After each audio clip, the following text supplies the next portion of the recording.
Hello, this is Meet the Writers. I'm Georgina Godwin. My guest today is a British historian, academic and award-winning writer who spent her career exploring how we experience and express human emotions. She studied English and philosophy at Cambridge before spending a decade as a theatre director, including time with the Arcola Theatre Collective in Dalston and as international associate at the Royal Court.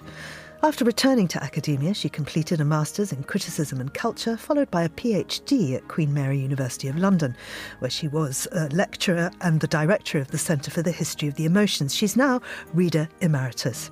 Her TED Talk on the history and complexity of emotions has reached over 4 million viewers. And her books, including The Book of Human Emotions and Schadenfreude, have been translated into multiple languages and hit bestseller lists worldwide. Her latest work is Bad Friend, a century of revolutionary friendships. It's a thoughtful, funny and revealing look at the cultural history of female friendships. And it draws on everything from feminist theory and historic etiquette manuals to deeply personal stories of companionship, rupture and reconnection.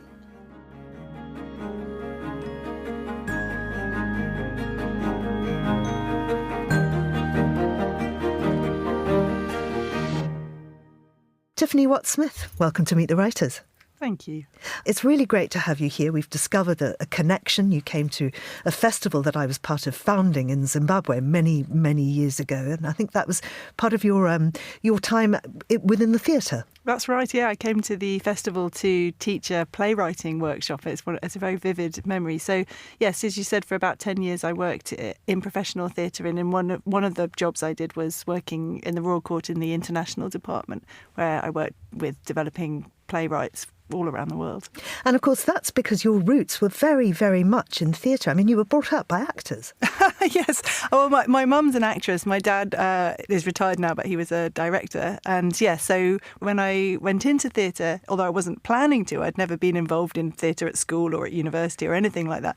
So quite accidentally, I got interested in a particular building, which was the Arcola Theatre in Dalston, which had just been set up. And I was working in Dalston at the time in a film company, and I was really excited by the idea of this warehouse theatre, which was really connecting with its local audience and doing really interesting work. And I just kind of fell in love with the idea of it, and I just showed up with my CV and said, please, can I work here?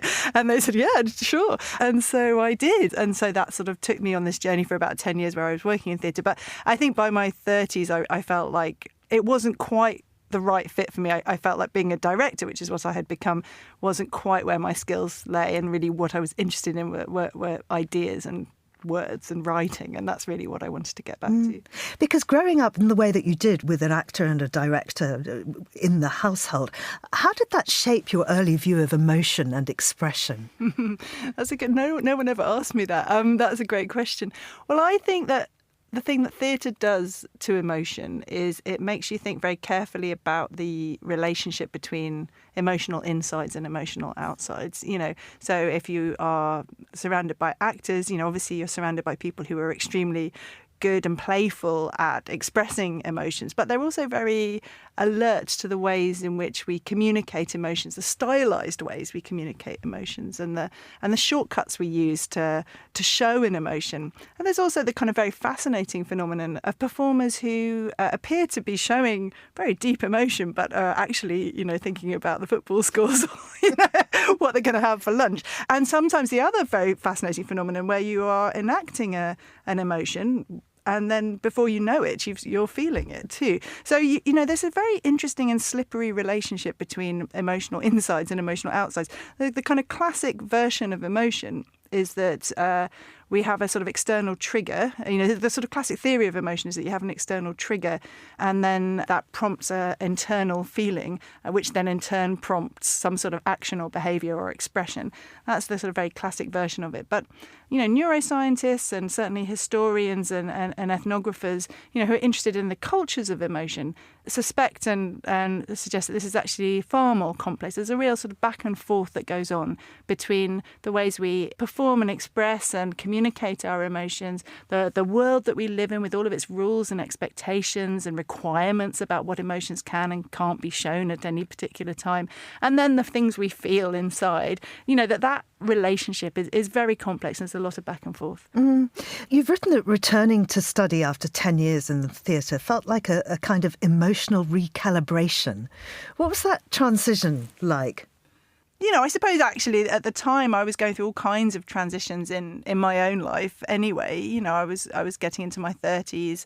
I write about this a bit in Bad Friend. I'd also had this kind of experience where my friendships had all changed shape. So one of the big friendships I talk about in Bad Friend, was one of my closest friends, and we had a real kind of rupture in our friendship. It became very difficult and painful between us, and we ended up stopping being friends for some time. But I also looked around my other friendships at that time and noticed what is very common, although at the time I didn't realise it was very common, which is that, as people get to their late 20s and early 30s and they get very busy with work and they get, they might be in a partnership or be raising children or move away and so on, that our friendships had changed from being, we were the stars around which each other orbited, and then we had become more on the periphery of each other's lives. And I hadn't really noticed that happening, and suddenly I looked around and thought, my God, where are all my friends gone? And because I had also left theatre, which is, if as anyone who's involved in that world knows, it can be very insular. It can be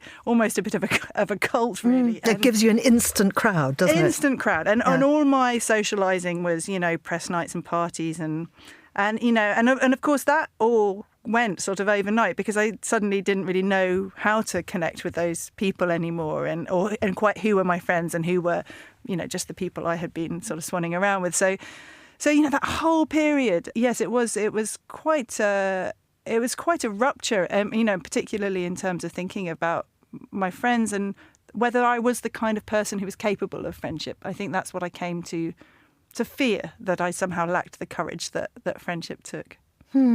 Your TED Talk has resonated with millions of people. Why do you think people are so hungry to understand how emotions work? What was the sort of the main message that talk was giving, and why were people so receptive? The point of that talk was to offer a different version of emotions. So I think particularly at the time, it was very common that, you would open a magazine or a newspaper and if there was an article about emotions, it would be illustrated by a kind of an MRI scan of the brain. And there would be a very clear idea that, fear or love or dismay, that these emotions were somehow had a very clear biological basis. And that really was the explanation for them. As someone who was interested in history and the cultures of emotion, I really wanted to offer a different version of that. I mean, and one key thing I wanted to say was that the idea that our emotions are purely biological suggests this kind of universality to emotional experience. And while it's really important that we understand that people share deep emotional experiences, with the history and politics of emotion is a lot to do with people disavowing people's emotional experiences. So while it's important that we know that people do share these very deep emotional experiences, it's also very important to understand the finely grained differences between people and understand that, different cultures have their own narratives and expectations and behaviours and languages around emotions, and understanding that is a very important way to understand how and why people are the way they are, How, though, do you even go about researching something as elusive and deeply personal as emotion? Well, in my line of work, which is history of emotion, what I'm looking at is I think you mentioned some of them, for example, self-help manuals or guidebooks. You might be looking at legal records, which might show, for example, has this person behaved inappropriately, given the particular rules in a community at a given time. You might look at paintings or photographs and try and get a sense of what the expected expressions were. The key, I certainly look a lot at literature and words. Words are a very useful way of understanding how emotional cultures change over time. So, for example, people had long spoken about being or wearied by life, fed up. You're stuck next to someone you don't want to talk to at dinner or something like that. But in the 19th century, the idea of boredom became very, very significant. So the word boredom wasn't coined until 1851, I think it is. It's Dickens. It's in Bleak House. And he's the one who sort of suggests this idea that there is a sort of noun of boredom, that it's a concept that we have to, and he calls it the great malady of modern life. And indeed, if you look then at the medical discourse, so you look at publications from medicine, there's a lot of debate about boredom and its risks to health. If you look at Parliament, there was discussions about boredom, in the slums. If you look at feminist writing, there's discussions about boredom and the woman's question. So, you realise that an emotion really has caught people's imaginations at that particular time, and it's used to explain all kinds of ideas and fears. It sort of becomes a kind of lightning rod. So we can sort of trace the evolution of emotions also through looking at the moments when a particular emotion sort of catches everyone's attention. So, your latest book, it's Bad Friend, A Century of Revolutionary Friendships. And within it, you explore the history and the mythology of female friendships. You've also blended personal anecdotes with cultural history. And you referred to the changing nature of your friendships earlier. And I wondered if it was difficult and how you decided how much of yourself to include. Yes, I did decide quite early on that I was going to try and write this book in this way, which isn't to say it was straightforward, but that is what I decided to do first of all.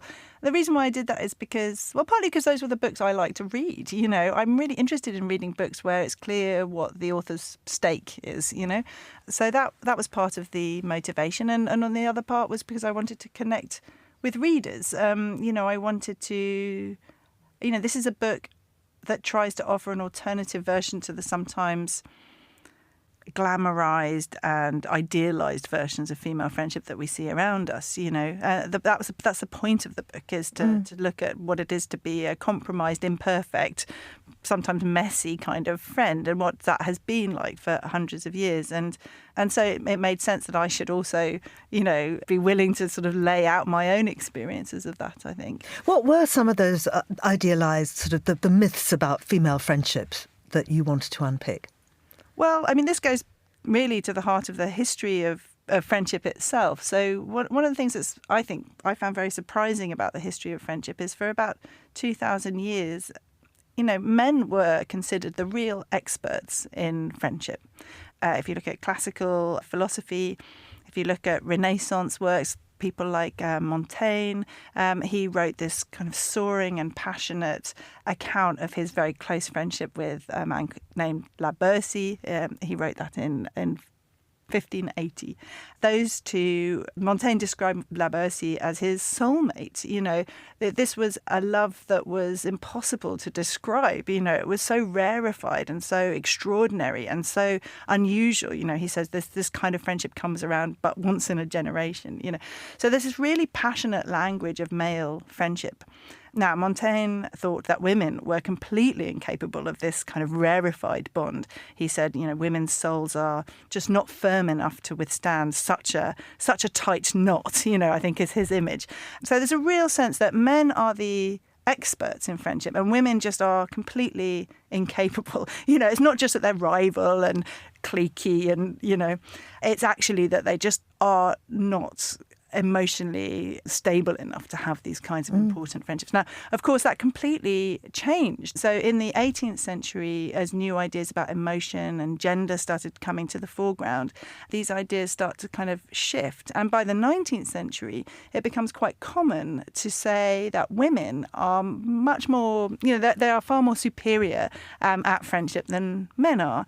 So there was a wonderful woman called Frances Power Cobb. She was an activist for animal rights and an activist for women's rights.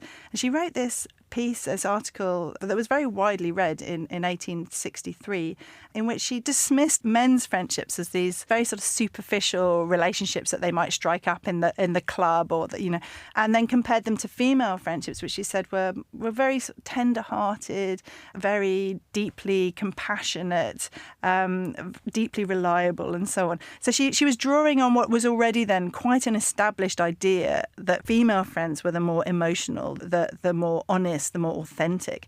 Now, what Cobb does that's very interesting in that article is that the Victorians had created this idea of female friendship as a sort of very elevated, tender, loving relationship. And that had been a really important part of the image of the angel of the house. So this is this sort of, idealized way of being a woman, very kind of a middle-class ideal of femininity. And what Cobb does so brilliantly, she really turns it on its head and says, well, actually, if we've got these really amazing friendships, then actually we don't have to get married. We don't have to have children. We don't have to be the angel of the house, because we can be friends with each other. We can rely on each other. And that was a very important twist, because that kind of sets in motion what happens in the 20th century, which is that female friendship is both an important marker of femininity, but it's also connected with all kinds of stories about liberation, rebellion, authenticity, freedom. You compare mid-century guys like Dale Carnegie's How to Win Friends and Influence People and other advice books from the same era. They offered wildly different versions of connection between people, between women sometimes. What stood out to you in those contrasts?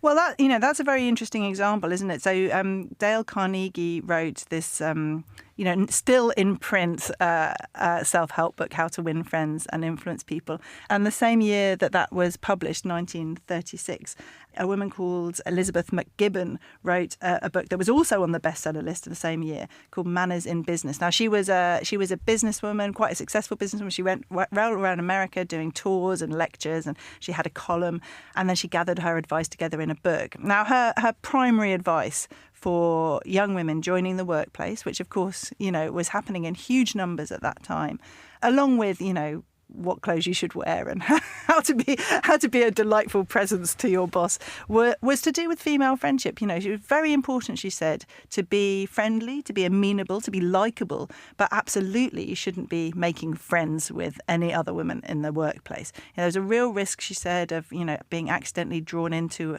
gossip, for accidentally being sidelined into a clique, for spilling your, there's a danger that you might spill your secrets and then, the next week fall out with that friend and find your terrible transgressions the subject of office gossip and so on. So there was this real sense that you shouldn't trust other women in the workplace, but also you shouldn't trust yourself. So the idea that was circulating at that time was that young women particularly had this kind of craving for friendship that made them very vulnerable, and partly that was because some of them were very lonely. They had come to the city and they didn't necessarily have the friends and family that they might have had in the place of their birth. So there was a sense that they were quite vulnerable. In any case, it's quite striking, the difference between the kind of advice that was given to men at the time, which was to make friends, that it's very important to have what we now call social capital in order to progress, in order to be successful in business, and also in order to enjoy the process of work. And that sort of social capital was not considered something that women should be seeking. You write very beautifully about the difficulty of making new friends in later life. Why do you think it becomes harder, and how could we shift that? And also, do you get to a point where you think, well, I've got enough friends now? I sometimes surprise myself by meeting someone new and thinking, I really want them to be my friend. And I think, surely I've got enough. Yeah. Sometimes you have that and you think, I just don't have time. Yeah. And you have to be strict with yourself, don't you? But one of the things that I felt personally came out from writing this book was that I think when I was younger, particularly in my early 30s, in the moment I was describing, I really thought friendship was very one thing, which was, really a friend forever, a best friend, a soulmate. This was a friendship where you really connected on a very emotional level, and And these were friendships that were kind of free of instrumental wanting, and they were lasting. And that was a definition of friendship. And indeed, if you look at a dictionary or contemporary philosophical work about a definition of friendship, you will find that these are the kinds of words that are used. A friendship is an emotional, authentic connection. It's lasting. It's free from instrumentalism.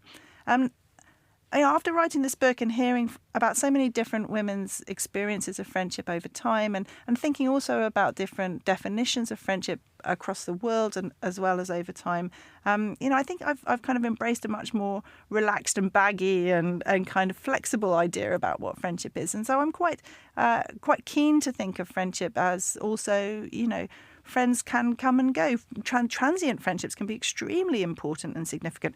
Friends that we might make online and never know their real identity can be extremely significant in our lives. We started this conversation talking about being at a festival. And of course, festival friendships are an entire group of their own. I meet people at festivals and we are the best friends and inseparable for that week. I might never see them again. Yes. And I think that's really important, isn't it? To be able to embrace the value and significance of all of those friendships. There is a tendency through the history of the philosophy of friendship to put friendships in hierarchies. I mean, it starts with Aristotle. He says, well, there is the ideal friendship and the good friendship, and then there's all these lesser kinds of friendship.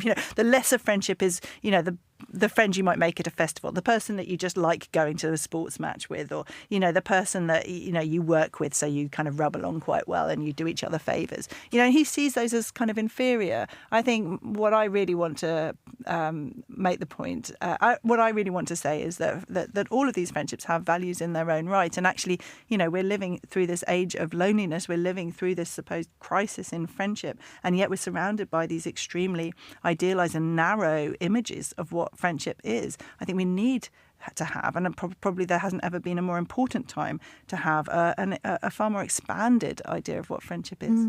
Let's talk about the bad in bad friend. Do you think we should feel guilt over ending friendships, or is it sometimes almost a necessary act of care? Yeah, I think that ending friendships is part of the nature of friendship. It's not something that I think anyone finds easy. I do think that there has been a move towards encouraging people to end friendships in a very clear and unambiguous way. So, for example, I spent some time looking at letters and accounts of women. Most of these women were in their 60s and 70s about their friendships. And a lot of them described an experience of sort of having a friendship which had sort of gone sour in some way. It frustrated the person, or they felt that they were being exploited or used in some way, or it just had become a burden. I think this is a fairly common experience. But they really struggled to know how to move forward out of this friendship. And some of them had sort of done various things, like they had perhaps stopped calling the person as much, but still had tried to keep up some kind of connection. What really fascinated me about those letters, though, was was not the experience, which I think is very, very common, but the ways in which they kind of berated themselves for not making a clean end of it. There's a sense that they should be brave and just sort of split up with the friend. And actually, I think that language has become very common now. If you look on social media, there's a lot of talk about toxic friends and the importance of dumping your toxic friend kind of straight away without any kind of hand-wringing. And they present the importance of ending those friendships as an act of heroism and as an act of self-care. And that language really began in the 1980s and 1990s, in self-help and self-actualization culture, where your friendships were about allowing you to be the most authentic, best version of yourself imaginable. So this is a very instrumental idea about what friendship is for. But I think in reality, our friendships can be quite compromised and can be sometimes disappointing and, inadequate. And we can sometimes be those things to our friends as well. And I think some sort of ability to embrace the fact that friendships can sometimes just be good enough rather than always perfect seems to me really important. Throughout the book, we follow your relationship with Sophia. You're very, very close friends, and then you sort of drift apart. It's not exactly a falling out. It's just a sort of slow. But by the end, you're speaking to each other, and she says that, the two of you should be proud of yourselves. How is that relationship now? And is that based on another sort of seminal point from the book, which was, I forget it was who you quote, but she goes, I always think for my friend, when explaining she'd been friends for years and years and years, what can I do for her? Yes, that's my mother-in-law, who's very wonderful. Yes, I love that. I love that idea that really when we're thinking of friends, that what we're really doing is thinking about what we can offer them. And I think that was important in that friendship with Sophia, because one of the things I wasn't offering her was when I was younger was a sort of opportunity to be herself. I think what happened to us when we were younger is that, and again, I think this is extremely common, which is that, he had made friends quite young. We had sort of seen each other as, we'd seen each other as soulmates, as alter egos, really, in a certain way. And we had become so sort of blurred together that when inevitably we went in our separate directions, had different kinds of lives, that were quite significantly different at various points. On a very superficial level, she had got married, she lived in a big house, she had a child, she had a very, very successful career. I was still like running around in low-paid arts jobs with a string of unsuitable boyfriends.